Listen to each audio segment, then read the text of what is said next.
जय श्री राम सभी भक्तों को, जय माता की। फिर एक नई वीडियो के साथ आप सबके सामने हाजिर हो गए हैं। और आज की जो हमारी वीडियो है इसमें आप बताइए, जैसे कि हमने सुना है, कहते हैं लोग कि भाई क्या होता है जिनके ऊपर कोई भी नकारात्मक ऊर्जा आती है या कोई भूत प्रेत, कोई ऐसी आत्मा आती है, उसको जो है गालियां देते हैं, उसको अपशब्द बोलते हैं, या जिस शरीर के ऊपर जो है कोई भी प्रेत आत्मा प्रेत बाधा आती है वो लोग भी खुद उस आत्मा को गाली देते हैं। तो क्या ये सही रहता है या गलत होता है? क्यों नहीं देनी चाहिए या देनी चाहिए? सारी जानकारी आपको इस वीडियो में मिलेगी, तो अंत तक बने रहिए, तभी आपको सारी वीडियो समझ में आती है। अगर वीडियो अच्छी लगती है तो लाइक करें, शेयर करें, कमेंट करें। और अगर आप हमारे चैनल पे पहली बार ही देख रहे हैं तो चैनल को भी जरूर सब्सक्राइब करें, साथ में बेल आइकन उसको प्रेस करें ताकि आने वाली हर एक वीडियो की नोटिफिकेशन सबसे पहले ही आपके फ़ोन में पहुंच जाए। चलिए शुरू करते हैं आज की वीडियो। जय श्री राम। जय श्री राम जी, जय श्री बालाजी महाराज। बाबा की असीम कृपा आपके परिवार पर सदैव बनी रहे। मेरी माई जगत जननी माँ भवानी अम्ब की कृपा आपके घर में अन्नपूर्णा रूपे वास करे। जय माता की। किसी के शरीर में कोई भी आत्मा अगर आ रही है और उस आत्मा को अगर अपशब्द बोले जा रहे हैं, बार बार अपशब्द बोले जा रहे हैं, कई बार ऐसा होता है कि कोई व्यक्ति 10 साल से पेशी खा रहा है, 15 साल से पेशी खा रहा है और किसी आत्मा शरीर में है और वो गलत कार्य भी कर रही है, सब कुछ कर रही है, तो उसका हस्बैंड है तो उस आत्मा को कई बार गाली दे देता है, तो या फिर ये कहता है ये हटता नहीं है, रामजादा हमारे तो नर्क बना दी ज़िंदगी, हमारा तो ये कर दिया वो कर दिया। तो इस प्रकार से इस आत्मा की वजह से हमारा ये नुकसान हो रहा है, इस कार्य से हो रहा है।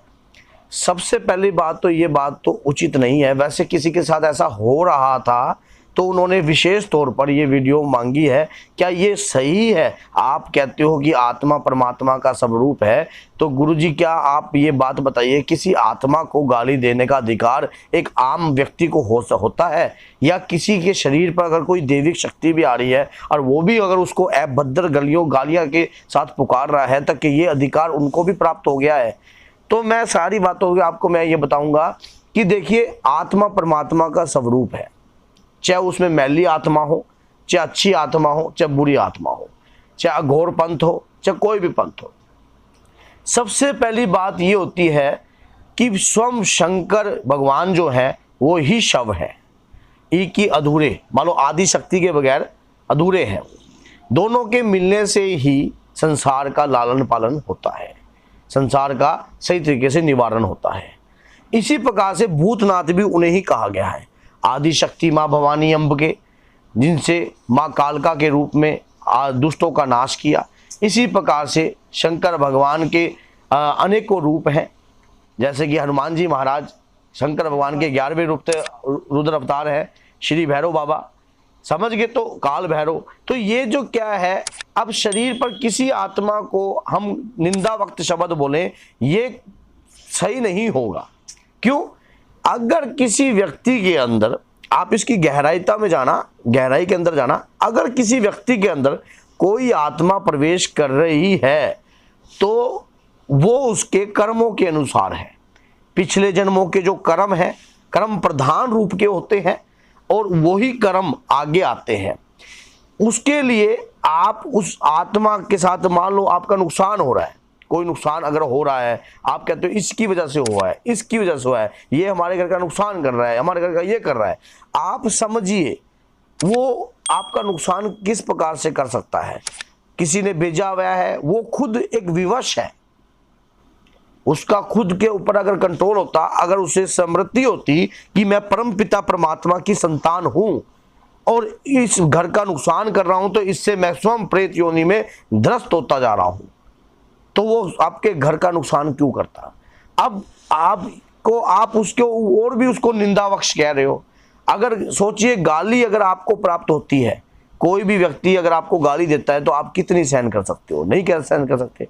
वो जो पंच तत्वों से हमारा शरीर बनता है, उन पंच तत्वों में से जब 2 तत्व से भिन्न हो जाता है, 3 तत्वों से होता है, तो आत्मा का वजन जो है मात्र 21 ग्राम हो जाता है, जो इतने ही हिस्से को ऑपरेट करती है।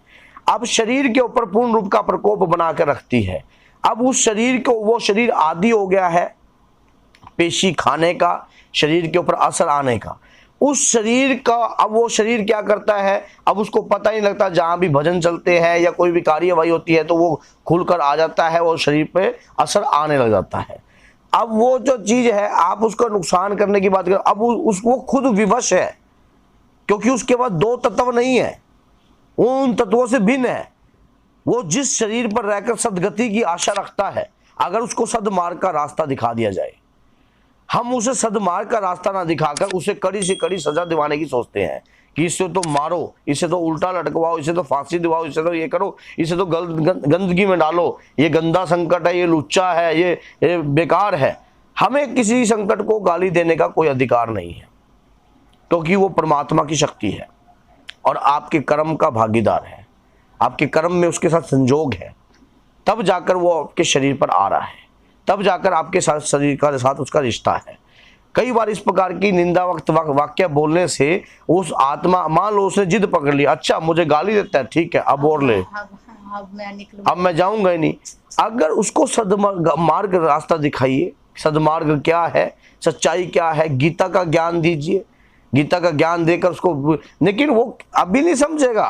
कभी आप सोचो कि एक बार आपने गीता का ज्ञान दे दिया तो तुरंत समझ गया, इस चीज के लिए समय लगता है। अगर मान लीजिए परमात्मा की शरण में हमारे दुर्भाग्य है 10 साल का, 10 साल हम दुर्भाग्य दरिद्रता में रहेंगे, परेशानियों में रहेंगे, और प्रभु के शरण में जाने से या किसी सही मार्गदर्शन के अनुसार जाने से क्या पता वो हमारे 3 साल में कट जाए, क्या पता 4 साल में कट जाए। डिस्काउंट मिल सकता है अगर सही तरीके से भक्ति भाग से किया जाए। तो इसी प्रकार से मैंने ये किसी भक्त का था, उसने बहुत रिक्वेस्ट करी है हाथ जोड़कर, क्योंकि गलत भी लगता है तो उनको लगता है कि मैं कुछ नहीं करना चाहती, लेकिन मेरे पति मुझे खामखा मुझे इस प्रकार से टॉर्चर करते हैं कि तेरे शरीर का जो संकट है यही हमारे घर का नाश कर दिया, ये कर दिया, वो कर दिया। तो मेरा मकसद ये है किसी के हृदय को ठेस पहुंचाना नहीं, कि किसी भी आत्मा को परमात्मा का ही स्वरूप है, महादेव से ही सब कुछ उत्पन्न है और अंत में वहीं समा जाएगा। तो बोलिए जय सीताराम, जय श्री बालाजी।